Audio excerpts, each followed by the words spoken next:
Alright, y'all. So, Bananas is officially over with. We are back outside. I'm walking home right now. And, yeah. It's a good night. Words of wisdom before we close out. I closed out in the last clip, but I'm like, let me turn this thing on again. I want the videos to be a little longer now. So, hold up, yeah. This camera's in the wrong hand here. There we go. Yeah. Something I learned tonight was wisdom, when extracting wisdom, and me doing my normal thing, which is learning from every person I go next to. Part of my words and how I'm phrasing my sentences. I'm really tired, y'all. It's like 2 in the morning. Well, what I wanted to say was, focus here. A big part of extracting wisdom is you can't have expectations on who you're going to get it from. Going there today, I'm not going to name no names, but I'll just say this. The person I thought I'd be getting the most wisdom from and lessons from wasn't who I thought it was. Went there with some expectations of meeting someone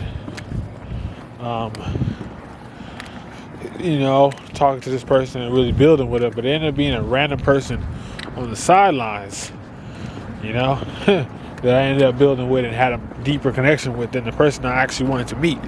So that just goes to show you can't have expectations with wisdom. You just got to get it where you get it from. It could be a homeless man or woman. It could be a child, You might be thinking you meet this famous person, you've been wanting to meet this famous person your whole life, and when you actually meet him, you're like, damn, they're not really all that. Like in my mind, it was on top of the world. It was the wisest person that knew all these things based on what you heard about him or what you've seen. You built up a certain level of expectation. But when you actually talk to him in real life, the flesh, it's like, it's not, I'm not going to say they're not all that because everybody's who they are, but they're not who you thought they were, And the people who you think are just regular people who don't know nothing, you don't really know what. Those be the people who be like, whoa, they be teaching you the most. So that's the lesson I learned for today. No expectations on wisdom, y'all. You just got to get it where you get it from. So that just means you got to listen more, Listen more because the wisdom will come from the places you least expect, And I'm glad I am the way I am because even though I did have an expectation, I still have my ear open to other people's perspectives. And once I get a whiff of, okay, this person is on a certain type of spiritual vibe, I can sense energy really good, y'all. I'm an empath. So once I know a person's on a certain type of trajectory, it's easy for me to build with them because I'm already on that frequency. So if I can tell you're on that frequency, I can say certain things, and it kind of just works itself out. It's like unfolding a blanket. Once you start the beginning of it, the rest of it kind of just unfolds itself. So, dang, I'm getting good with the analogies. Y'all heard that? Ooh, that blanket analogy was fire.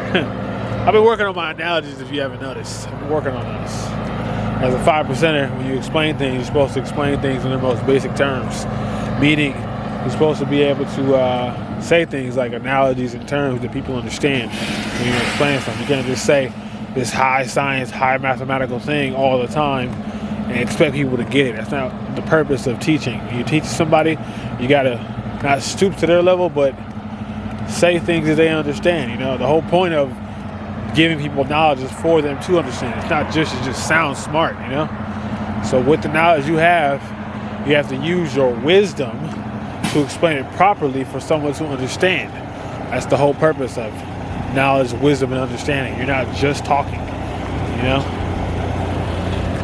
So, yeah, I'm working on my analogies. Because I want to be a better communicator to my community,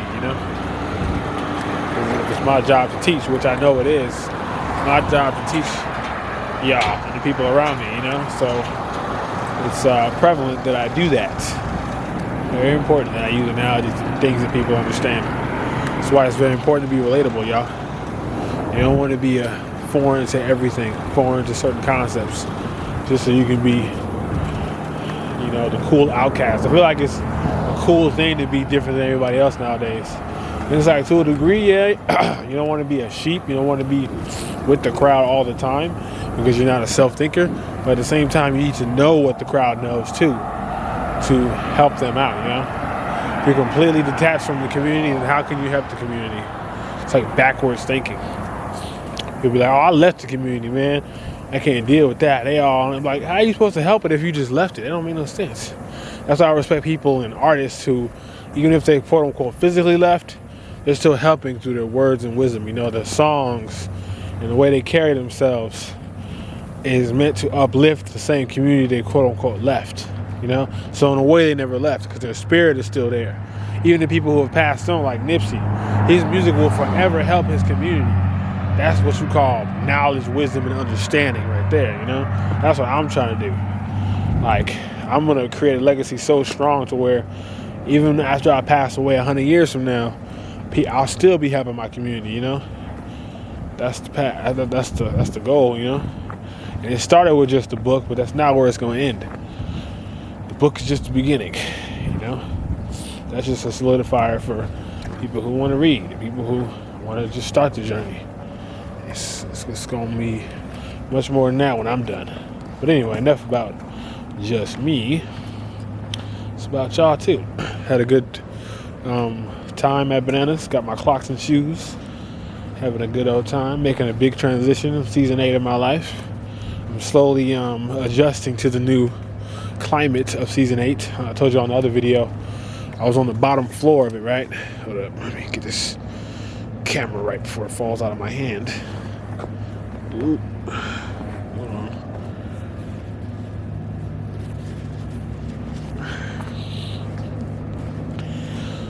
Okay.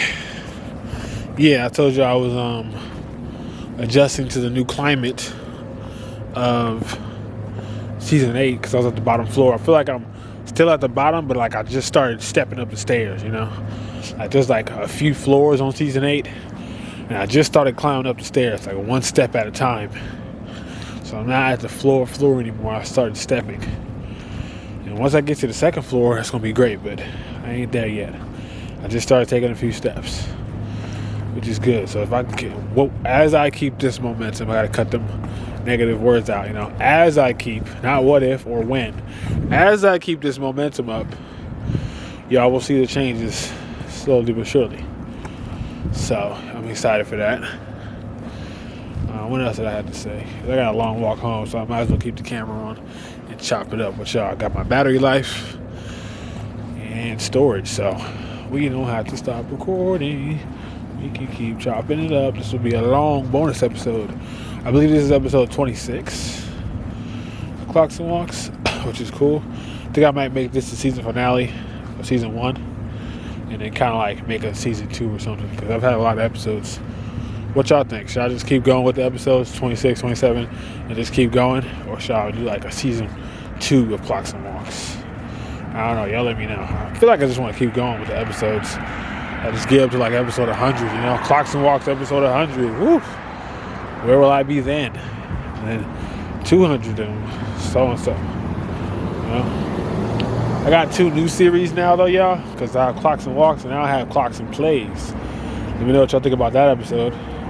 I finally picked up the guitar. I want to start mastering each instrument as I go through my journey. Oh, yeah, that's another thing I want to talk about, y'all. Music. And the perception of music. I ain't gonna lie, y'all, I was a little disappointed today when I was watching my homie, La Russell. And I know it's his life and he's going to do what he want to do, but I was watching a GCTV episode and he's talking about how music isn't the only lane he wants to be big in, and it's not his main thing. He kept talking about quitting and like he wants to kind of, his model of how he wants to build his brand out, he kind of wants to be more like, you know, kind of how the YouTubers are doing it, you know, like their brand and what they do every day and the vlogs, and that's like their main bread and butter. And I understand it, you know, I love a lot of YouTubers. I grew up watching people like KSI and stuff like that and DDG, so I get it. You know, you got the Mr. Beast out there and the PewDiePies who just make millions and millions of dollars off of just them and their entertaining lives, you know? And I feel like that's the route that La Russell wants to go towards. That purist artist, rapper life that all the other artists are on. I don't think that's a lane he wants to go in. And it makes sense because of the things that he's been doing. Like, even in the way that he drops music is so non-traditional. Like, he'll drop an album every week. I don't know no artist in the world that does that. And I'm not saying it's bad or good. I'm just saying it's different. So different that it makes sense that he wants a different route for himself. And I was just a little sad. I'm not going to say disappointed. I was just a little sad that he wasn't like the purest artist. Like someone, for example, like Kendrick.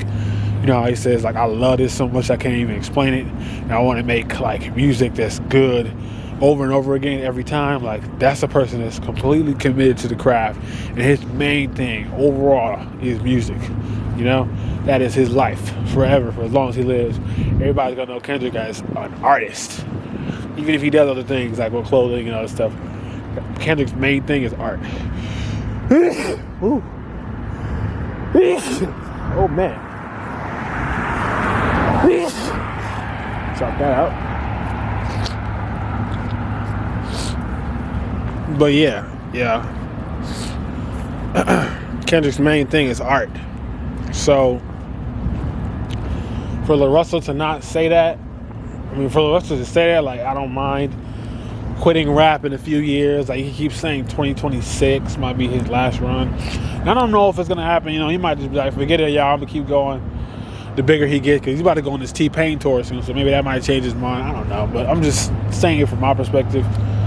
It's unfortunate, and I just feel like, for me, my love for music is only getting stronger. You know, each day I'm learning new things. I'm studying synthesizers now. I'm studying all different instruments, listening to more and more music, because I grew up differently. You know, I grew up listening to a whole different type of genre music. So now with me getting into hip-hop for the past, like, 6 years, I'm just falling more and more and more in love with it, you know? I feel like some people are falling out of love with it, you know? Hip-hop is dead and hip-hop is this, and it's like, wow, it's crazy. So that's that. So going forward, y'all will see my evolution of me gaining more and more skills and love for the music and the craft, because I really do love this, y'all. It's been helping me do so much. And I feel like it's about my time and not just be the listener, because one of the big homies was like, how long you gonna be a fan of it, Clocksyn? You know? That's cool, but you can't become a rapper or artist by just being a fan. Eventually you gotta create too. You gotta be the artist, you know? You can't just fanboy over these artists forever and not ever actually make it. So in order to become a creator, I gotta take on this next leap, and with the inspiration and all the things that I have, see what I can do. See how I can change the culture. See how I can inspire somebody else. And not just allow these artists to inspire me. Like, what can I do, you know? So that's the next step. I feel like I'm slowly walking towards that purpose. I want to make some pretty decent beats now. Got some people liking them. I like them, which is most important. And now it's time for the next step, you know, the voice, the vocals. Still crafting that style. I was talking to somebody earlier about, like, how I want my style to be so unique and how I want to continue the culture. Because we had a really good conversation, me and this person I was getting the wisdom from. He was telling me how the history of hip-hop is way before the industry itself, you know. We used to tell stories over drums, you know, our late ancestors, even in slavery. That's how we would carry messages around, because we couldn't read books. You know, there was no books around for us to read. Slave masters would take them. They didn't want us to read. So what we would do is we would carry messages and tell stories through the drums. You know, we would have our drummers, and they would hit the drums, and they would sing, and they would rap, you know, rhythm and poetry. So they would tell stories through the drums with our rhythm, you know. So those are the origins of rap and hip-hop, you know. Those are the origins of it. We've been doing it for years. I always thought I wasn't cool enough to rap. I'm like, wait a minute, I'm a black person. This is who I am. You know, dancing, music, always strayed away from it as a kid, not knowing it was in my DNA the whole time. So now I'm embodying that and expressing it to its full potential, you know. This is who I am. I'm not running from myself anymore. I'm embracing it. And it's still scary. I'm not going to act like I can just do it easy, because I'm reconditioning my mind, watching some of my mentors over and over again, and they talked about how you can get to a point where your body is more powerful than your mind, meaning the habits you've created over the past few years are the things you're going to do. But even if your mind doesn't want to do them, you've already conditioned your body to do them. Meaning it's tough to break the habit because your body is conditioned over years, and it ends up becoming not only a habit but a character trait, So it starts to become the being of who you are, to have certain insecurities. And it's like the longer it's there, the longer it's going to take to get out. So I'm really working through a lot of deep internal insecurities that I've had for years. And I'm just like slowly chipping away at them until they're gone, until they are no longer hindering me from doing what I really want to do. Because my mind is telling me, yeah, do this. I'm ready. I'm ready now. My body is like, nah, you're not. My stomach still clenches when I try to do certain things, So it's like a mind over body type thing. It's like if you haven't done something for years on years and your mind just wants to do it immediately, that's easier said than done, y'all. So for those of you that are trying to break out of those shells and those generational curses and whatnot, just be patient with yourself and keep trying. Don't give up.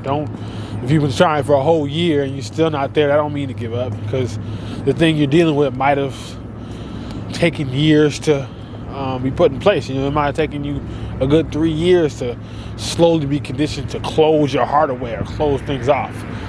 So it's going to take at least half that time to open it back up, So give yourself some grace period, And it sounds weird coming from me, because Mr. Clocksyn is always hard on himself, but take it from me and, be easy on yourself, y'all.